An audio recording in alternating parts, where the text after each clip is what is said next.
Hello students, now we start our third unit, periodic classification of element. You have already studied the classification of element in 10th class also.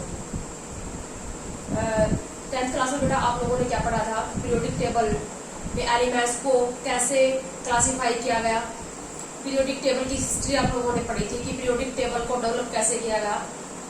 जो Mendeleev था हमारे पास, डोबर्नियर था, Newland law of Octave जैसे scientist ने क्या किया था, elements को क्लासिफाई करने की के लिए अफवास किए थे। बट वो कुछ गलतियां करते जा रहे थे। क्या गलतियां करते जा रहे थे? वो एलिमेंट्स को उनके इंक्रीजिंग एटॉमिक मास में अरेंज करते जा रहे थे। उनका ये मानना था कि एलिमेंट्स की जो प्रॉपर्टी है, एलिमेंट्स किससे मिलकर बने? एटम से। तो एटम्स की जो एटॉमिक और फिजिकल प्रॉपर्टी है और केमिकल प्रॉपर्टी है वो एटॉमिक मास पे के साथ रिलेट करती हैं। और इसीलिए वो क्या कर रहे थे? वो मेंडलीव ने एक लॉ दिया था, the periodic function of elements are their atomic mass. मतलब अगर हम एलिमेंट्स को इनके इंक्रीजिंग एटॉमिक मास के अंदर रख देंगे तो सिमिलर प्रॉपर्टी वाले एलिमेंट्स क्लासिफाई हो जाएंगे, अपने आप एक ग्रुप में आ जाएंगे। क्लासिफाई करने का एम क्या था? क्या हो रहा था कि elements day by day discover होते जा रहे थे, बहुत ज्यादा हो रहे थे एलिमेंट्स। आज के टाइम में 118 एलिमेंट जो है डिस्कवर हो चुके हैं और इतने सारे एलिमेंट्स और एक एक एलिमेंट के 100 और मोर देन 100 जो कंपाउंड है, अकेली कार्बन के ही जो है मिलियंस और बिलियंस ऑफ कंपाउंड है। तो मतलब इतने सारे कंपाउंड्स की इंडिविजुअल स्टडी करना डिफिकल्ट हो रहा था। तो ये क्या चाह रहे थे ये साइंटिस्ट? ये चाह रहे थे कि इंडिविजुअल एलिमेंट और इंडिविजुअल कंपाउंड की स्टडी ना करनी पड़े, ऐसा पॉसिबल नहीं है। तो क्यों ना जिन एलिमेंट्स की प्रॉपर्टी सिमिलर है उनको एक ग्रुप में लाया जाए। यही इन सभी साइंटिस्ट का एम था। ये क्या चाहते थे? They collect together those elements whose property are similar. जिन एलिमेंट की प्रॉपर्टी सिमिलर है उनको वो एक ग्रुप में लाना चाहते थे, ये अफोर्ड कर रहे थे। तो यही था क्लासिफिकेशन का एम।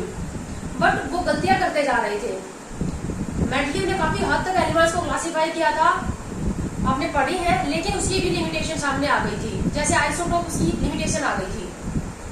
कुछ एलिमेंट्स उसने इंक्रीजिंग एटॉमिक मास में रखा था, लेकिन कुछ एलिमेंट में जैसे कोबाल्ट और निकल में उसने कोबाल्ट को पहले लिख दिया और निकल को बाद में रख दिया, जबकि कोबाल्ट का एटॉमिक मास कम और निकल का ज्यादा है। तो इस तरह से वो गलतियां कर रहा था। आप लोग 10th क्लास में पढ़ चुके हो। 11th क्लास में भी था history of periodic development of periodic table, but वो अब जैसे लॉकडाउन चल रहा है तो उसको डिड्यूस कर दिया गया है, आपके पास से हटा दिया गया है। तो डायरेक्ट आपकी बुक में तो अभी भी मिलेगी हिस्ट्री, ये न्यूलैंड लॉ ऑफ ऑक्टेव जो है या मेंडलीव है, वो सब मिलेंगे। बट अब जो है टाइम की शॉर्टेज को देखते हुए हम इस यूनिट को डायरेक्ट पीरियोडिक टेबल से स्टार्ट करेंगे, ठीक है। तो इस पीरियोडिक टेबल, ये जो हमारी मॉडर्न पीरियोडिक टेबल है, इसको long form of periodic table, Bohr periodic table के नाम से भी जाना जाता है। इसको डिजाइन किया है बोहर नाम के साइंटिस्ट ने, बहुत बड़ा साइंटिस्ट रहा है। आप Bohr model of atom already पढ़ चुके हो, ठीक है, जिसने एटम के स्ट्रक्चर को जानने में बहुत हेल्प की है।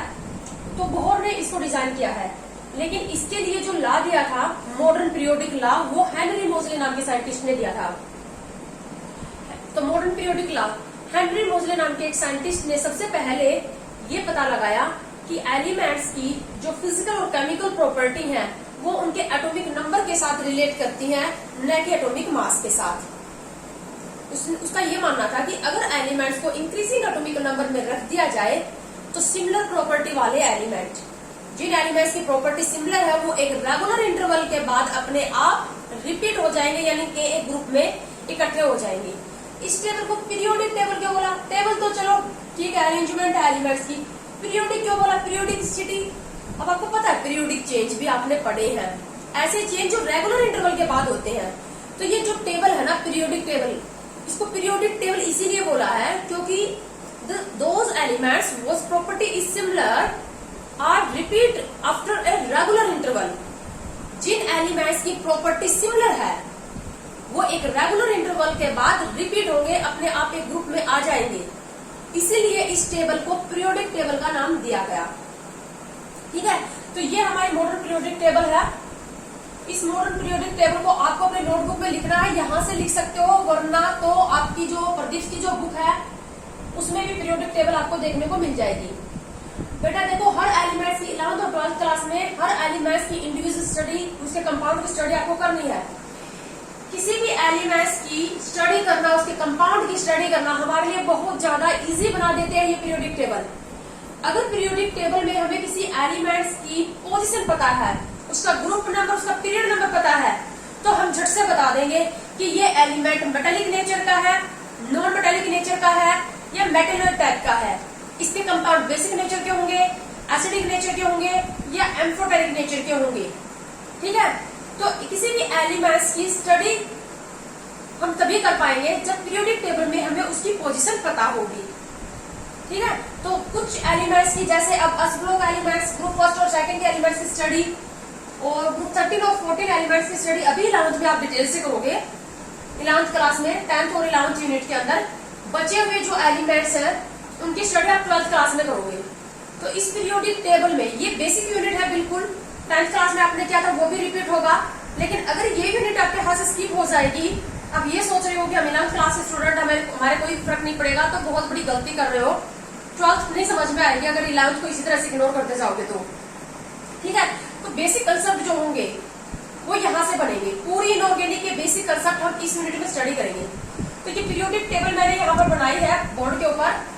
अगर आपके पास बुक नहीं है तो आप यहाँ से ले लेंगे। ठीक है, और अगर बुक है तो आप बुक से भी बना लेंगे। लेकिन ये पीरियोडिक टेबल जो है बहुत जरूरी है। इसी के अंदर जो एलिमेंट्स, उसकी पोजीशन आपको पता होगी, तभी आप उसकी स्टडी कर पाओगे, एलिमेंट्स की प्रॉपर्टी का कंपेरिजन कर पाओगे। ठीक है, तो अब क्या है, इस पीरियोडिक टेबल में मैं आपको बता देती हूँ, आपको पहले भी पता होगा, ये long form of periodic table है। इस पीरियोडिक टेबल के अंदर क्या है, 18 वर्टिकल लाइंस आपको दिखाई दे रही है। मैंने यहाँ पर बनाई है 18 vertical line, first, second, third, fourth, fifth, six, 12 और यहाँ पर फिर ऊपर 18। ये 18 खड़ी लाइन आपको दिखाई दे रही है, वर्टिकल लाइन, तो इनको बोलते हैं ग्रुप। 18 ग्रुप है।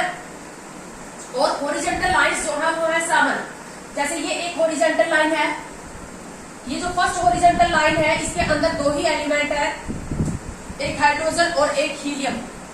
इंक्रीजिंग एटॉमिक नंबर पे रखा गया है। जब हम लेफ्ट से राइट टर्न करते हैं तो एलिमेंट्स का एटॉमिक नंबर इंक्रीज हो रहा है। यहाँ पर ये जो नंबर मैंने लिखे हैं ये एटॉमिक नंबर लिखे हैं। ठीक है, जबकि हमारे जो बुक में, ये मेरे पास तो स्पेस कम था, हमारी बुक में जो पीरियोडिक टेबल बनी है उसमें तो वैलेंस इलेक्ट्रॉनिक कॉन्फ़िगरेशन भी दिखाई गई है। तो यहाँ पर इस तरह से क्या है, 18 वर्टिकल लाइन यानी कि 18 ग्रुप है हमारे मॉडर्न पीरियोडिक टेबल में। और ये 7 जो हॉरिजॉन्टल लाइन इस तरह से बनी हुई है, 7 बनी हुई है, ये इस तरह से 7 हॉरिजॉन्टल लाइन बनी हुई है। हॉरिजॉन्टल रो जो हम उनको क्या बोलते हैं, पीरियड, P फॉर पीरियड। तो ये है पीरियड, हॉरिजॉन्टल लाइन है, 7 है, पीरियड है, और 18 वर्टिकल लाइन है, ये है ग्रुप। ठीक है, इसी तरह से अब इसको पूरी पीरियोडिक टेबल को 4 ब्लॉक में डिवाइड किया गया है। 4 ब्लॉक। ये जो फर्स्ट और सेकंड ग्रुप के जो एलिमेंट्स हैं इनको अस ब्लॉक एलिमेंट का नाम दिया जाता है।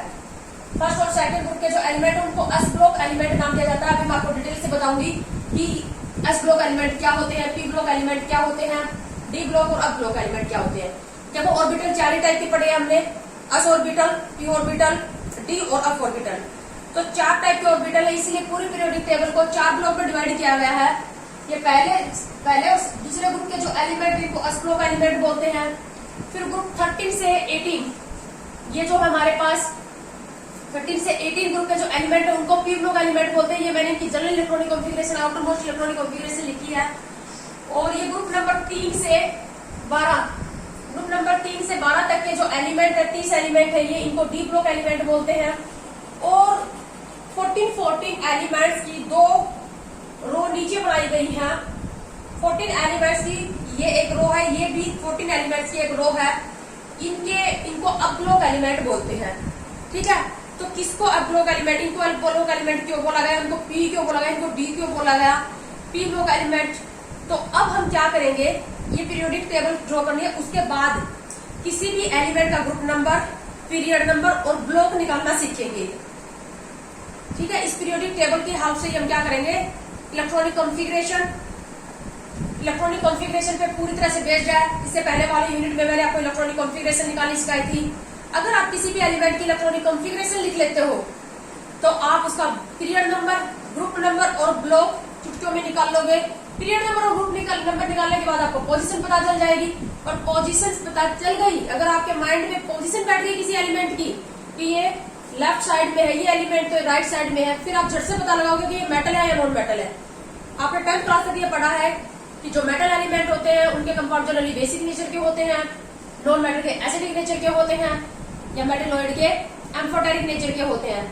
तो अगर एक एलिमेंट की आपको पोजीशन पता चल गई तो उसका नेचर पता चल जाएगा और उसके कंपाउंड की स्टडी करना हमारे लिए बहुत ज्यादा इजी हो जाएगा। तो ये जो यूनिट है ये बहुत इंपॉर्टेंट यूनिट है, पूरी इनऑर्गेनिक इस पे डिपेंड करती है। ठीक है, तो अब हम नेक्स्ट वीडियो के अंदर हम लेंगे कि कैसे ग्रुप नंबर और पीरियड नंबर निकाला जाता है और ब्लॉक कैसे निकाला जाता है नेक्स्ट वीडियो में।